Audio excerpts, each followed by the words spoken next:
recharge card সোনকালে উঠাই নওক নহ'লে ইয়াত ইলেক্ট্ৰিচিটিত পেলাই থৈ যামে ভাঙি পেলাম চববিলাক আমি ইমান দুখীয়া মানুহ নোৱাৰোঁ ৰিচাৰ্জ কাৰ্ডৰ মিটিংকে লগাই ল'বলৈ বন্ধ কৰক সোনকালে বন্ধ কৰক দুখীয়া টেক্স শুহি নাখাওঁ বিল ইমান বেছি 4-5 হাজাৰ এখন ঘৰৰ পৰা কিম সেই বহুৱাইছে 4,000 টকা বিল উঠে জানে ৰাতি ইমান গৰমততো ফেন লগাবই মানুহে কেনেকৈ নলগোৱাকৈ থাকিব কওকচোন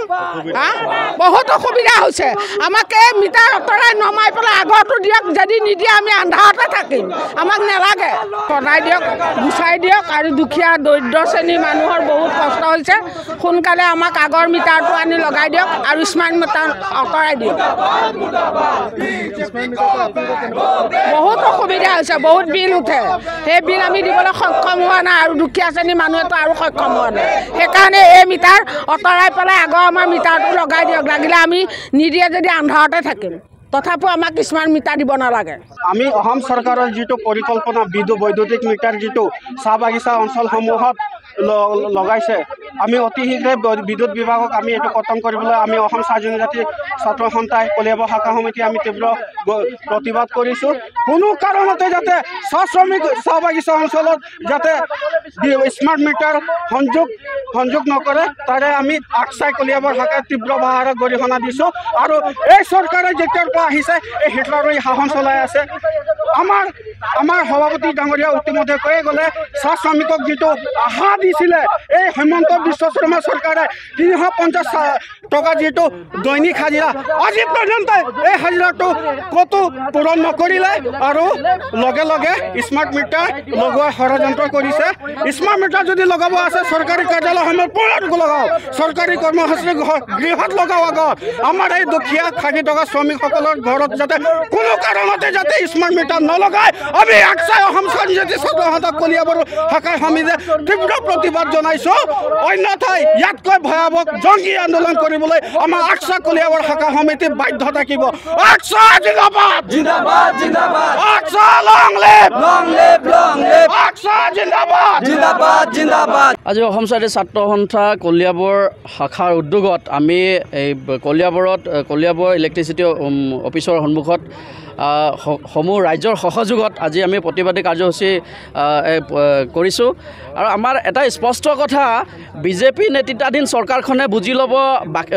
বুজি লওক যে অসমৰ জনসাধাৰণে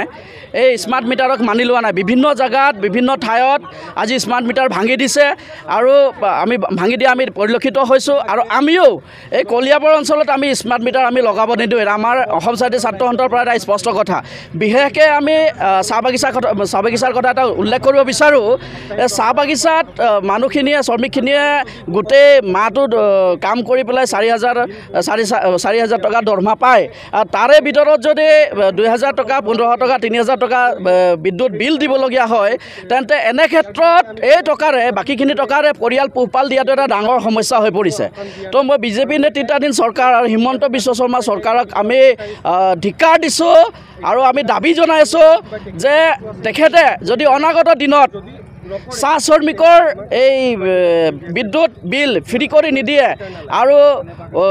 যদি স্মাৰ্ট মিটাৰ জাপি দিয়াৰ যি পদ্ধতি লৈছে যি বনিয়া গোষ্ঠীক যে এই স্মাৰ্ট মিটাৰ জাপি দিয়াৰ যি সিহঁতে পদ্ধতি লৈছে এই পদ্ধতিক আমি ধিক্কাৰ জনাইছোঁ আৰু অতি সোনকালে এই স্মাৰ্ট মিটাৰ প্ৰত্যাহাৰ কৰিব লাগিব চাহ জনগোষ্ঠী চাহ শ্ৰমিক ৰাইজক বিলসমূহ ফ্ৰী কৰি দিয়াৰ ব্যৱস্থা কৰিব লাগিব কাৰণ ইমান ন্যূনতম মজুৰিত ইমান ন্যূনতম দৰমহাত কেতিয়াও এটা শ্ৰমিকে বিদ্যুৎ বিল পৰিশোধ কৰিব নোৱাৰে এইটো অসমৰ সৰ্বসাধাৰণ ৰাইজৰ কাৰণে এইটো এটা বৃহৎ সমস্যা হৈ পৰিছে ৰাইজে ওলাই আহিছে হিমন্ত বিশ্ব শৰ্মা চৰকাৰে এই স্মাৰ্ট মিটাৰ প্ৰত্যাহাৰ কৰিব লাগে অতি সোনকালে নহ'লে অনাগত দিনত ইয়াতকৈ ভয়ংকৰ পৰিস্থিতিৰ সন্মুখীন হ'বৰ কাৰণে হিমন্ত চৰকাৰে সাজু থাকিব লাগিব আমাৰ স্পষ্ট কথা জয় অসম আমি এগৰাকী হৈছোঁ গাঁৱলীয়া বিধৱা মহিলা আমাক শান্তিৰে থাকিবলৈ চৰকাৰে ভাবিছে ৰাইজক শান্তিৰে ৰাখিব লাগে যদি চৰকাৰে আমাক শান্তিৰে ৰাখিবলৈ বিচাৰিছে তেতিয়াহ'লে আমাৰ ওচৰত ইমান মতালি খলিয়াব নালাগে আৰু আমাক আগৰ যি নৰ্মেল মিটাৰ আছে সেই মিটাৰ আমাক সোনকালে দিয়ক আৰু মাহৰ পিছত মাহ শেষ কৰি আছে আৰু ইফালে আমাৰ বিল বঢ়াই আছে আছে আগৰ আমাৰ 500 600 650 ইমান টকাৰ ওপৰত আমাৰ বিল নেবাঢ়ে এতিয়া যোৱা মাহত আমি 1100 টকা দিছোঁ এই মাহত আকৌ এতিয়া বিল আকৌ মোবাইলত আহি গৈছে 1309 টকা আৰু আমি যিকেইটা সঞ্চয় আমাৰ যিকেইটা মোৰ স্বামীৰ চাকৰি আছিলে তেওঁ চাকৰি ৰিটায়াৰ নহওঁতে মৃত্যু হ'ল তাৰপিছত মই যিকেইটা ফেমিলি পেঞ্চন পাওঁ সেইকেইটা পেঞ্চনে মোৰ ঔষধৰ পৰা আদি কৰি ঘৰুৱা সা সামগ্ৰী সকলো কিনি আমি খাব লাগে গতিকে আমি যদি লাইটৰ বিলে ইমান দিব লাগে তেতিয়াহ'লে আমি বাকী খোৱা খৰচ ক'ৰ পৰা কৰিম আমাৰ নিজৰ ল'ৰা ছোৱালী আছে বেলেগ হেৰি আছে ঔষধ খাই জীয়াই থকা মানুহ আমাক ঔষধ খাবলৈ লাগে চাউল নাখালেও আমি ঔষধ খাব লাগে গতিকে চৰকাৰে জানিব লাগে নৰেন্দ্ৰ মোদী ছাৰে আমাক এয়া কি কৰিছে কোনো আমাক শান্তি দিয়া নাই হিমন্ত ছাৰেও আমাক কোনো শান্তি দিয়া নাই আৰু হিমন্ত ছাৰৰ নৰেন্দ্ৰ মোদী ছাৰৰ গোটৰ যি উন্নতিমূলক কামৰ কাৰণে আমাক মহিলাসকলক খটুৱাই আছে সেই খটুৱাই আমাক প্ৰলোভন দিয়াই ইটো সিটো কৰাই বহুত কষ্ট দি আছে আৰু এই 10,000 টকাৰ লগত আমি কম কষ্ট কৰা নাই মানুহেও সদায় সুধি থাকে 10,000 টকা কেতিয়া হ'ব কিন্তু আমি কি উত্তৰ দিম আৰু হিমন্তই আমাক এই আশ্বাস দি মহিলাসকলক চুচুৱাই ফুৰিছে মতা মানুহক দিব লাগে গছ পুলি ৰুবলৈ দিছে মহিলাসকলক ৰুবলৈ ৰ'দে বতাহে মহিলাসকলে এনেকুৱা কাম কৰিব পাৰে নেকি গতিকে আমি তেওঁক ধিক্কাৰ দিছোঁ আমাক এতিয়া জীয়াই থাকিবলৈ শান্তিয়ে যদি আমি ৰাইজৰ চৰকাৰ জীয়াই থাকিব লাগে আৰু তেওঁলোকক যদি নেক্সট বাৰত আমি ভোট দি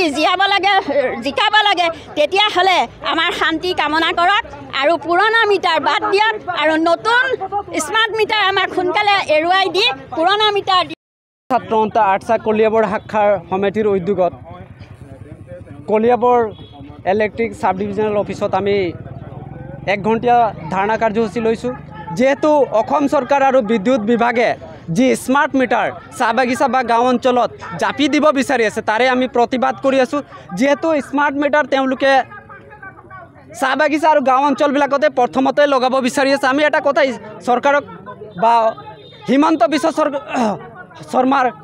সৰকাৰক এটা কথা আমি সুধিব বিচাৰোঁ তেওঁলোকে কিয় এই স্মাৰ্ট মিটাৰ তেওঁলোকে চৰকাৰী কাৰ্যালয়বিলাকত এতিয়ালৈকে